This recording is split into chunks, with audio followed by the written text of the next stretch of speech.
Write down. आपसे कहा जाए बेटा ज्योमेट्री ऑफ कॉम्प्लेक्स नंबर्स, यानी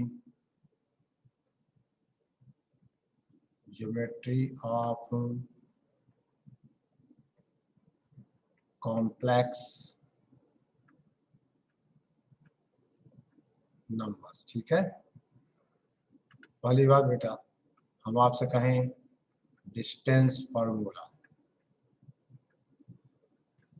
देखो अब यहाँ पर हम वेक्टर को बेटा अप्लाई करेंगे। ठीक है, हम आपसे कहें मान लो रियल एक्सिस और बेटे कहा जाए ये imaginary axis, this is real axis और ये बेटा इमेजिनरी एक्सिस।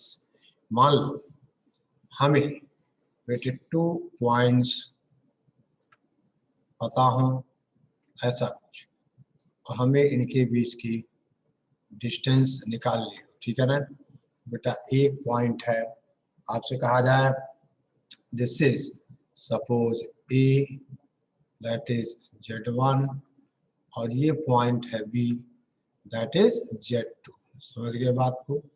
यानी हमें इन दो कॉम्प्लेक्स नंबर्स Z1 Z2 के बीच की डिस्टेंस चाहिए। ठीक है, ठीक है बेटा, हमें इन दो कॉम्प्लेक्स नंबर्स Z1 Z2 की बीच की डिस्टेंस चाहिए। अब देखिए आपसे कहा जाए बेटा ये वेक्टर OB होगा जो B का पोजीशन वेक्टर होगा, ये वेक्टर OA होगा जो A का पोजीशन वेक्टर होगा, यानी ये वेक्टर OB है, ये वेक्टर OA है और O हो गया है, तो AB जो होगा वेक्टर हो गया। यानी बेटा अब आपने वेक्टर लॉ ऑफ एडिशन से पढ़ा है OA प्लस AB वेक्टर। देखो बेटे ध्यान दो, आप आपसे कहें हम OA plus AB vector is equal to OB vector, और इसका मतलब जो AB वेक्टर होगा that is OB vector minus OA vector, यानी AB vector is equal to Z2 minus Z1। ठीक है बेटा, ये हुआ Z2 माइनस Z1, और जो AB का लेंथ होगा that is magnitude of AB, that is mod of Z2 minus Z1। यानी आपसे कहा जाए दैट इज देखो mod of Z2 minus Z1 कहो या Z1 माइनस Z2 कहो, दोनों बराबर होगा। यानी आपसे कहें हम distance between A Z1 and B Z2 is equal to mod Z1 minus Z2। यानी बेटे दो कॉम्प्लेक्स नंबर्स Z1 और Z2 के बीच की डिस्टेंस होगी that is mod Z1 minus Z2। ठीक है बेटा, मॉड Z1 माइनस Z2। आई बात समझ में? समझो बात को, सीधा सा बात है, अगर पॉइंट A रिप्रेजेंट कर रहा है कॉम्प्लेक्स नंबर Z1 को, पॉइंट B रिप्रेजेंट कर रहा है कॉम्प्लेक्स नंबर Z2 को, तो बेटा AB यानी distance between Z1 and Z2 हम क्या डिफाइन करेंगे, that is mod of Z1 minus Z2। ये बेटे दो पॉइंट्स के बीच की क्या है, डिस्टेंस है। ठीक है ना? आप देखो बेटा अब आपसे कहा जाए, लिखिए फटाफट बेटे, इतना नोट करिए, समझ गए? यानी दो पॉइंट्स के बीच की डिस्टेंस का मतलब आपने कहा मॉड Z1 माइनस Z2। यानी अगर Z1 Z2 are two complex numbers, then mod Z1 minus Z2 means distance between Z1 and Z2, distance between Z1 and Z2। ठीक है, ओके।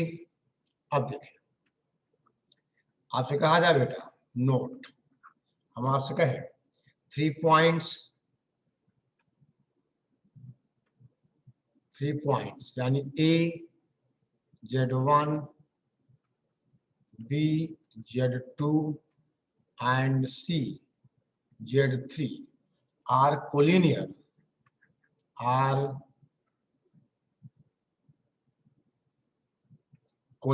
ठीक है बेटा, then AB plus BC is equal to AC।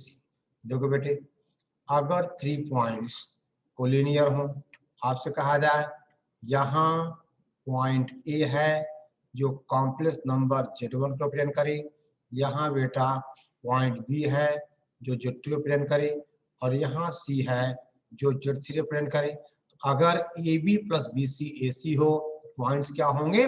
Collinear.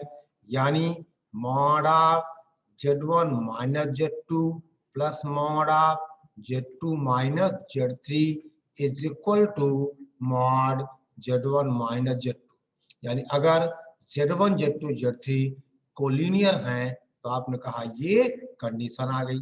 यानी बेटा अब जितना हमने डिस्टेंस फार्मूला में कोऑर्डिनेट ज्योमेट्री में पढ़ा है वो सारा हमें यहाँ यूज करना होगा। यानी अगर Z1 और Z2 बेटे दो कॉम्प्लेक्स नंबर्स हैं तो आप कहोगे क्या? Mod Z1 minus Z2 plus mod Z2 minus Z3 equal to mod Z1 minus Z3। ठीक है बेटा, mod Z1 minus Z2 plus Z2 minus Z3 equal to mod Z1 minus Z3। ठीक है, ओके। अब एक काहे पंगा लेता है, ठीक है ना? ओके बेटा, आई बात समझ में? अब देखिए, ध्यान दें, देखिए समझो बेटे बात को। आपसे कहा जाए, अब हम बात करें बेटा सेक्शन फार्मूले की, तो आप देखो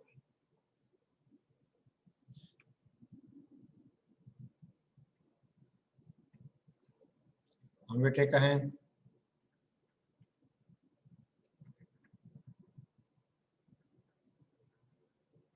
सेक्शन फार्मूला, बेटा सेम केस होगा। आपसे कहा जाए मान लो ये पॉइंट ए है जो कॉम्प्लेक्स नंबर Z1 रिप्रेजेंट कर रहा है, this is the point B represents complex number Z2। अगर R कोई पॉइंट है जो AB को M और N के रेशियो में डिवाइड करे तो आप कहोगे Z इज इक्वल टू बेटा M Z2 plus N Z1 upon M plus N। समझ गए? और यही बेटा आपने 2D में पढ़ा था। यानी अगर A का पोजीशन वेक्टर बेटा A है, B का Z1 है, B का Z2 है, और R है जो कॉम्प्लेक्स नंबर Z को रिप्रेजेंट कर रहा है, एंड विच डिवाइड्स, ठीक है ना, AB in the ratio of M is internally, तो आपने कहा Z is equal to this one. अब यही बेटे कहे हम note, if R is midpoint of AB, इसका मतलब उस केस में Z क्या होगा, यानी RZ क्या होगा, that is Z1 plus Z2 upon बेटा 2। यानी समझ गए, Z1 और Z2 का मिड पॉइंट क्या होगा, Z1 प्लस Z2 अपॉन 2, क्योंकि बेटा ये दोनों 1:1 का रेशियो हो जाएगा। यानी MZ2 प्लस MZ1 अपॉन बेटा हो जाएगा M प्लस, यानी this is mid point formula. ठीक है ना?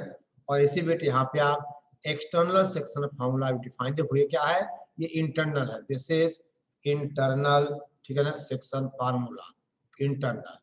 अगर बेटा एक्सटर्नल होगा तो कहानी क्या होगी, देखो हम यही बता देते बेटे। अगर एक्सटर्नल होगा तो आपने कहा ये हुआ, देखिए यानी यहाँ ध्यान दो बेटा, हम आपसे कहें अगर एक्सटर्नल है, ये हो गया Z1, और यहाँ बेटा मान लो ये B है, हम कहें Z2, और R अब यहाँ कहीं होगा और हो गया Z। यानी अब ये रेशियो बेटा M होगा और ये क्या होगा, N होगा। उस केस में Z इक्वल टू आप क्या पढ़ते बेटा, दैट इज, समझो बेटे ध्यान को, यानी M और N का रेशियो है तो आपने कहा MZ2 minus N Z one upon M minus N, ठीक है ना, यानी इंटरनल सेक्शन फॉर्मूला, ठीक है। ओके, ये सब हमने पढ़ा हुआ है। और अब बेटे एक नोट अगर आपको याद हो, लेमडा इज टू 1 का आपने रेशियो किया था, तो उसको हम कैसे लिखें, अगर आपको याद हो तो राइट डाउन। ठीक है बेटा, देखिए note, any complex number, any complex number on the line, on the line, on the line, correct, on the line joining the points A Z1 and B Z2 is given by lambda Z2 plus Z1 upon lambda plus 1। ये बेटा सब वही straight line का case है, आप समझ सकते हो बेटा, ठीक है ना। Okay, Z2 lambda Z2 plus Z1 upon, ठीक है ना, लैम्डा प्लस 1, यानी लैम्डा इज टू 1 का हमने रेशियो माना है। ऐसे बेटे कहा जाए, देखो नोट 2, अगर हम कोई ट्रायंगल ले, हम आपसे कहें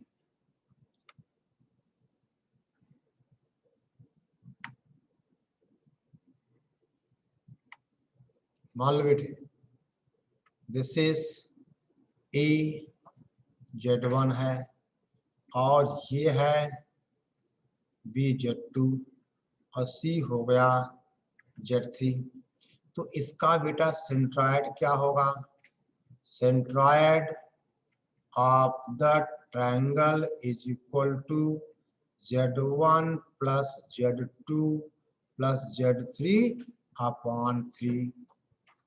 वहां क्या होता है, x1 plus x2 plus x3 y3 comma y1 plus y2 plus y3 y3, यानी बेटे ये हुआ आपसे कहा जाए सेंट्रॉयड, ठीक है ना। बोलो भाई, ओके। अब देख बेटा बहुत सारी बातें हम क्वाड्रेटिक ज्योमेट्री से रिलेट कर सकते हैं, ठीक है ना। बोल बेटा बहुत सारी प्रॉब्लम्स हम क्वाड्रेटिक ज्योमेट्री से रिलेट कर सकते हैं, ठीक है। अब देखिए तो आपको सब पता है बेटा, जो ऑर्थो सेंटर है, लाइन ज्वाइनिंग, सेंट्रॉयड और, ठीक है ना, यानी centroid divide line joining, ortho centre circum centre in the ratio of 2:1, यानी वो सारा आपको अप्लाई करना है, ठीक है ना। कैसे करना है आपको पता है, हिंट बेटा हमने कर दिया, ठीक है ना। अब देखिए ऐसी बात करें हम नोट 3 की बेटे, मान लो एक ट्रायंगल है, आपसे कहा जाए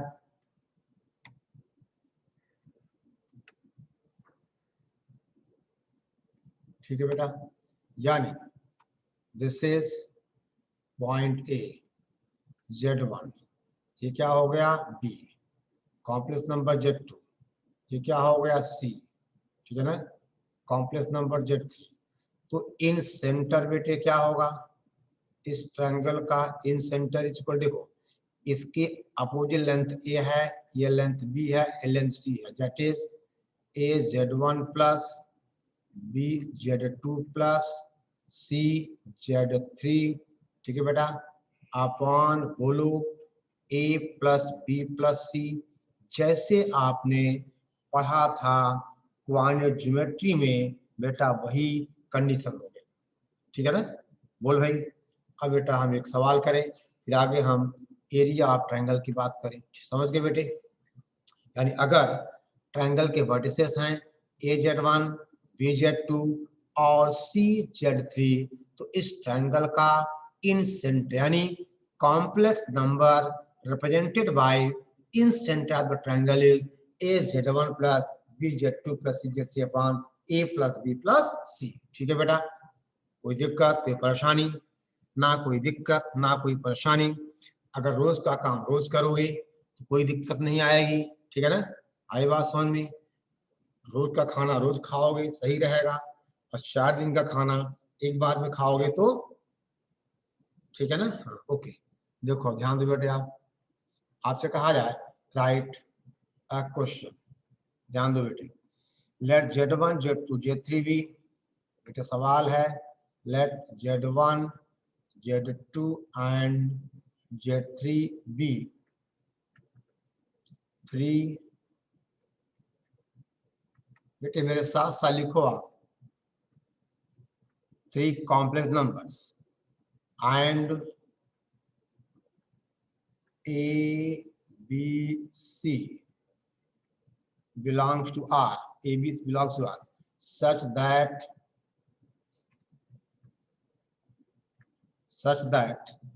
A plus B plus C is equal to 0, ठीक है ना। and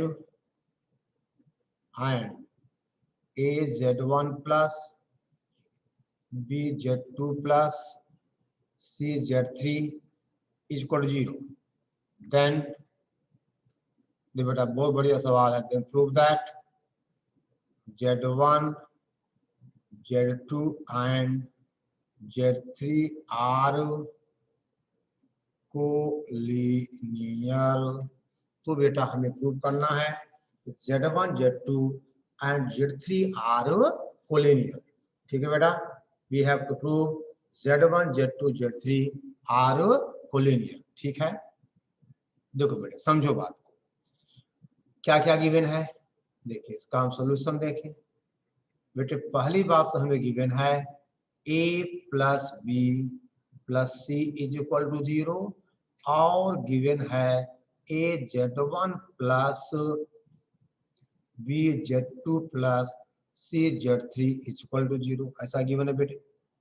अच्छा इसका मतलब that is A Z1 plus B Z2, और बेटा C को हम लिख सकते हैं minus of A plus B into Z3 is equal to 0। दे बेटा ये कोई क्वेश्चन नहीं है बेटा, ये अपने आप में एक कॉन्सेप्ट है, ठीक है ना। आप समझना, लिख सकते हो आप भाई, अगर A प्लस बी प्लस सी 0 है तो C कितना होगा, C होगा minus of A plus B. यानी बेटा अब यहां से अगर देखा जाए तो Z3 is equal to A Z1 plus B Z2 upon A plus B.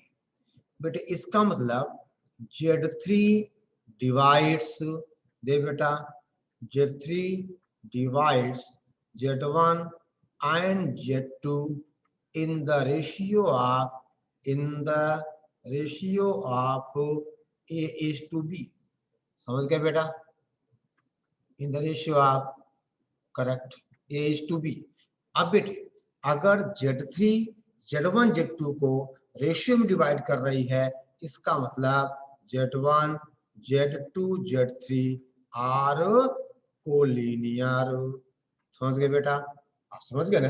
अगर एक लाइन में है तभी तो ऐसा होगा, यानी Z3 Z1 Z2 को ठीक है बेटे किस रेशियो में डिवाइड कर रही है ये हम देख लेते हैं। यानी आपने कहा कुछ ऐसा होगा, देख बेटा ऐसा होगा बेटी, हम आपसे कहें यहाँ Z1 है, यहाँ बेटा Z2 है, और ये Z3 है जो A:B का रेशियो है, समझ गए बेटे।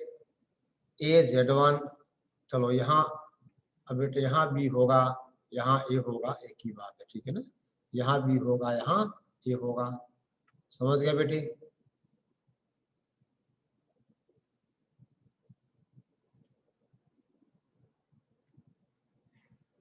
हाँ इन सेंटर अगर नहीं है तो ट्रायंगल नहीं है तो पॉइंट्स आर कोलिनियर।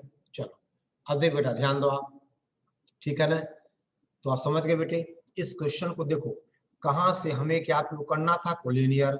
हमने क्या दिखाया कि Z3 Z1 Z2 को A:B रेशियो डिवाइड करेगा, यानी बेटे आपने कहा दे आर कोलिनियर, ठीक है। चलो नाउ राइट डाउन बेटा area of a triangle, area of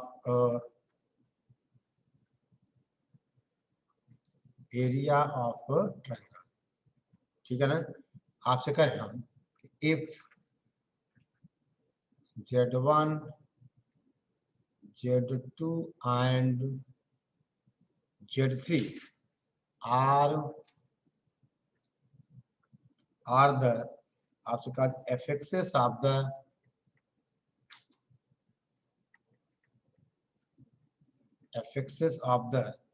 vertices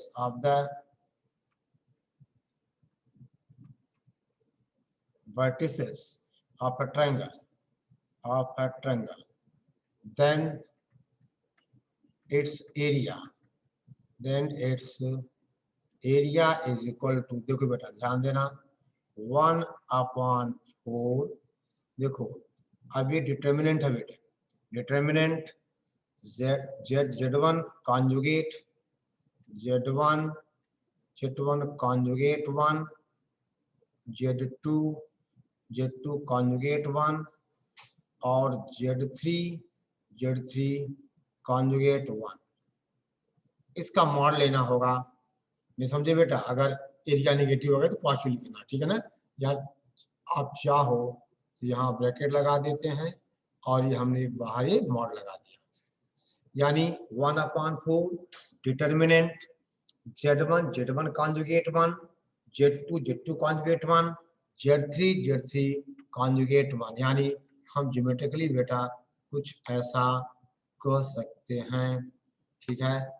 यानी अगर ये ट्रायंगल है, ठीक है ना, ए है Z1 और यहाँ बेटा बी है Z2 और सी है आपसे कहा जाए Z3, तो इस ट्रायंगल की एरिया हो गई 1/4, ठीक है ना।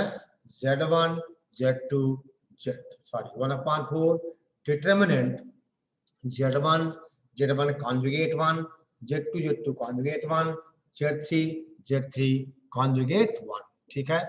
और बेटा एक नोट लिखिए आप, पहले इतना आप नोट करिए बेटा, देख रहे हो ना हमें पूरी क्वाड्रेटिक ज्योमेट्री, इसीलिए कॉम्प्लेक्स नंबर का बेटे वेटेज बहुत अच्छा है जेई, ठीक है ना। एनसीईआरटी बेटा है ही नहीं है, ये एनसीईआरटी में क्या है, मॉड निकाल देना और क्या निकाल देना, कॉन्जुगेट निकाल देना और आर्गुमेंट निकाल देना, बस। देखिए आप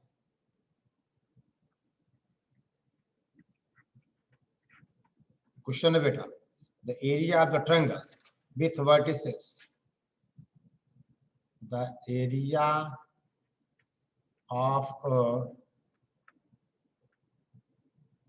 triangle with vertices z omega z and z plus omega z is under root 3/4 into mod z square, where omega is cube root of बेटा यूनिटी। इसको आप वेरीफाई करना, यानी एक जेड है, दूसरा बेटा ओमेगा जेड है और तीसरा जेड प्लस ओमेगा जेड है। इसकी area under root 3/4 mod Z square, जहां ओमेगा है क्यूब रूट ऑफ यूनिटी, ठीक है ना। अब देखो बेटा एक छोटा सवाल है, राइट डाउन,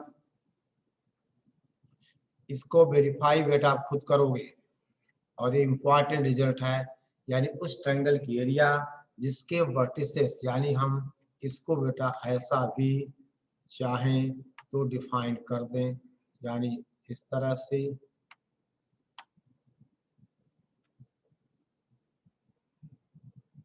ऐसे, यानी ये बेटा ए है जो कॉम्प्लेक्स नंबर जेड को रिप्रेजेंट कर रहा है, ये वर्टेक्स बी है जो कॉम्प्लेक्स नंबर ओमेगा जेड को, और ये बेटा सी है जो complex number Z plus omega Z को रिप्रेजेंट कर रहा है।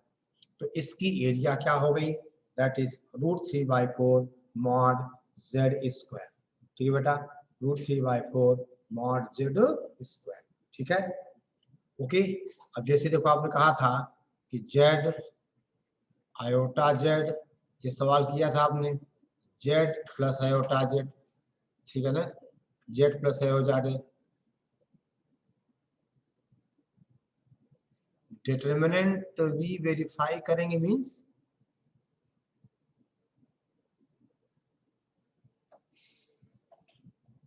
चलो देखो कोई बात नहीं। अब इसकी एरिया आपने क्या बेटा 1/2 क्या लिखा था आपने, मॉड ऑफ z²। आप इसको, हम ये सवाल हम कर चुके हैं, आप इस मेथड से कर सकते हो। ठीक है ना बेटा, आप इस मेथड से सॉल्व कर सकते हो। ठीक है, ओके। चलो अब बेटे बात करें हम, write down equation of a straight line. देखिए बेटे थोड़ा सा वेक्टर का एप्लीकेशन है, देखेंगे हम। इक्वेशन, बेटे क्वेश्चन हो गया ये डुबरिया, बेटा सवाल हम करा चुके हैं ना, Z iota Z, Z plus iota Z, ये क्वेश्चन हम आपको ऑलरेडी डिस्कस कर चुके हैं। ठीक है ना, हम सॉल्व कर लेंगे। चलो वही था बेटा, equation of write down straight line, किसी स्ट्रेट लाइन की equation.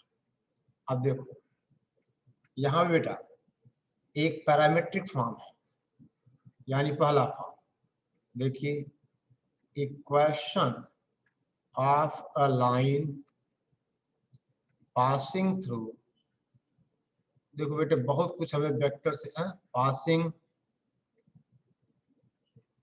Through 2 points A Z1 and B Z2। ठीक है ना, यानी बेटा हमें इक्वेशन चाहिए उस लाइन की जो Z1 Z2 से पास हो रही। ठीक है ना, इज, बेटा इसका आंसर है Z = TZ1 प्लस 1 - TZ2, जहां T बेटा पैरामीटर है, where T belongs to R minus singleton 0। यानी देखो बेटा समझना बात को, यहाँ पर T कोई पैरामीटर है जो 0 नहीं होगा, R माइनस सिंगलटन 0। ये उस लाइन की इक्वेशन है जो दो कॉम्प्लेक्स नंबर्स Z1 Z2 से पास हो रहा है। बेटा हल्का सा प्रूफ देने की मैं कोशिश करूंगा, और ये बेटा वेक्टर है देखा जाए तो। और देखिए ऐसा कुछ आपसे कहा जाए, देखो हम आपसे कहें यहाँ पे एक बेटा पॉइंट है AZ1 और दूसरा पॉइंट है BZ2। अब इन दोनों पॉइंट से पास होने वाली लाइन बेटे यूनिक हो गई। अब अगर हमें इस लाइन की इक्वेशन चाहिए तो हमने इस पे कोई एक पॉइंट बेटा R ले लिया, जिसका पोजीशन वेक्टर हमने Z ले लिया। ठीक है ना, अब देखो हम आपसे कहें कि एक वेक्टर तो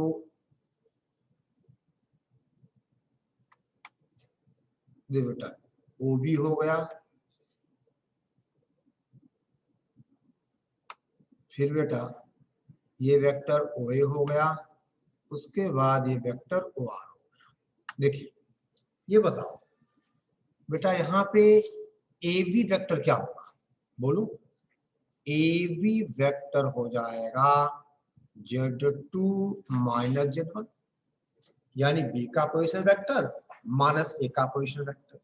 और देखो अगर बेटे हम AR वेक्टर की बात करें, देखो R कोई फिक्स पॉइंट तो है नहीं, R तो इस लाइन पे अरे कहीं भी हो सकता है। ये जो T पैरामीटर आया है, क्यों आया बेटा, देखिए R आप यहां भी ले सकते हो, R आप यहां भी ले सकते हो, आर आप यहां भी ले सकते हो, अरे इसको बढ़ाने के बाद आर आप यहां भी ले सकते हो। यानी जो ए तो फिक्स है, आर पॉइंट इस लाइन पे अरे बोलो कहीं भी होगा। यानी अब जो ए आर वेक्टर होगा, अरे बेटा वो लेमडा टाइम्स यानी T times of A B vector होगा, यानी T times of Z2 minus Z1 vector होगा। Position of Z depend on T, correct, very good बेटा, बहुत बढ़िया। जेड का पोजीशन किसी पैरामीटर, यानी हम ए आर वेक्टर को ऐसा लिख सकते हैं।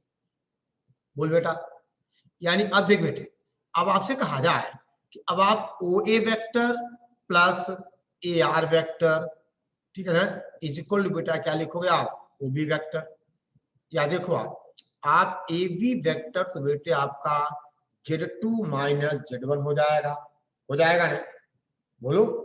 यानी अब ध्यान दो, ये तो ए से पास हो रहा है, यानी देखो आर को आप क्या लिखो बेटा, यानी आप कहोगे देखो ओ ए वेक्टर, चलो पहले क्या लिख लो बेटे, कंफ्यूज आपको नहीं होना।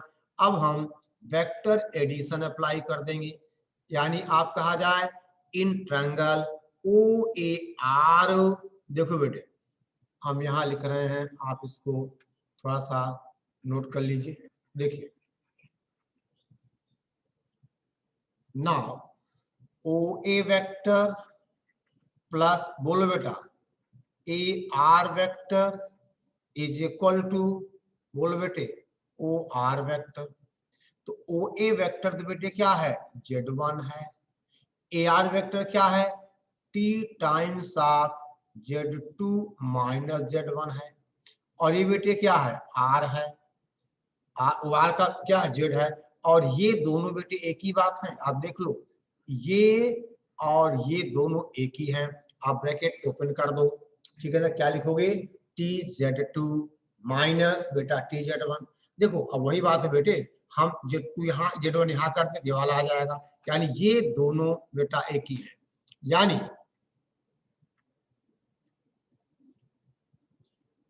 OB इज इक्वल टू, हाँ एक ही बात है बेटा, ठीक है ना, यानी समझ गए बेटे। तो आपसे कहा जाए कि ये उस लाइन की इक्वेशन है जो Z1 Z2 से पास होगा, बेटा समझ गया ना, ये T यहाँ पे क्या है, वेरिएबल है, क्योंकि Z की पोजीशन T पे डिपेंड करेगी। अब देखिए बेटा Z यहाँ भी हो सकता है, यानी R पॉइंट यहाँ भी हो सकता है, यानी ये Z1 और Z2 आपस में इंटरचेंज होते रहेंगे। आई बात समझ में, तो उस लाइन की इक्वेशन जो Z1 Z2 से पास होगी, ये बेटे उसकी इक्वेशन है, और इसको कहते हैं हम parametric form. This is parametric form.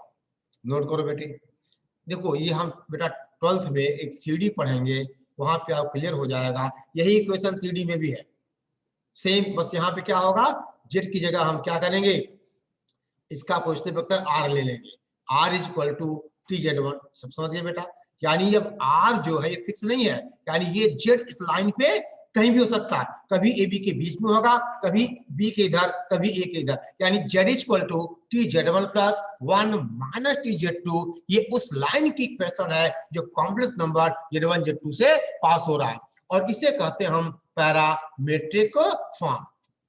ठीक है बेटा, बोलो रे, चलो आगे बढ़े, फटाफट नोट करो आप। अब बेटे कहा जाए इसी का non parametric form, non parametric form, ये बेटे बहुत आसान है। आपसे कहा जाए equation of line passing through, बेटे हम आपसे कहें पासिंग थ्रू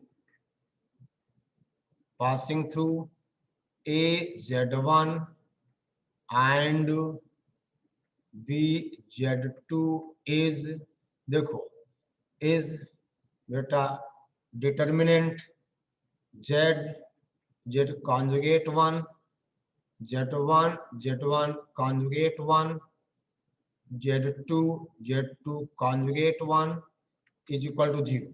ये बेटा determinant Z conjugate 1, Z1 conjugate 1, Z2 conjugate 1 is equal to 0। ये उस लाइन की नॉन पैरामीट्रिक फॉर्म है जो दो कॉम्प्लेक्स नंबर Z1 Z2 से पास होने वाली लाइन है, ठीक है ना, यानी Z1 Z2। ये बेटे ये है इसका नॉन पैरामीट्रिक फॉर्म, ठीक है। ये हो गई इक्वेशन ऑफ द लाइन। क्या है बेटा, Z conjugate 1, Z1 conjugate 1, Z2 conjugate 1 is equal to 0। अब आप चाहो तो इसको बेटे हम एक्सपेंड कर दें डिटर्मिनेंट को। जब एक्सपेंड करोगे तो इस फॉर्म में आ जाएगा बेटा Z into Z1 minus Z2 conjugate minus बेटा Z conjugate that is Z1 minus Z2, ठीक है बेटा, plus Z1 Z2 conjugate minus Z1 conjugate Z2 is equal to 0। जब आप इस डिटर्मिनेंट को एक्सपेंड करोगे तो बेटा ये फॉर्म आ जाएगा Z into Z1 conjugate minus Z2 conjugate minus Z conjugate Z1 minus Z2 plus Z1 Z2 conjugate minus Z1 conjugate Z2 equal to 0, ठीक है बेटा। यानी ये याद करना बेटा बहुत आसान है, यानी कॉम्प्लेक्स, ठीक है ना। यानी बेटा this is the equation of the line in complex plane passing through two points A Z1 and B Z2, ठीक है ना। ये उस लाइन की बेटे इक्वेशन है, समझ गया, ओके, जो कॉम्प्लेक्स नंबर Z1 और Z2 से बेटा क्या हो रही है, पास हो रही है, ठीक है ना, जो Z1 या Z2 से पास हो रही, ठीक है, ओके। चलो बेटा आपको 5 मिनट में आपको फिर से ज्वाइन करना, ठीक है ना, आपको अगेन ज्वाइन करना है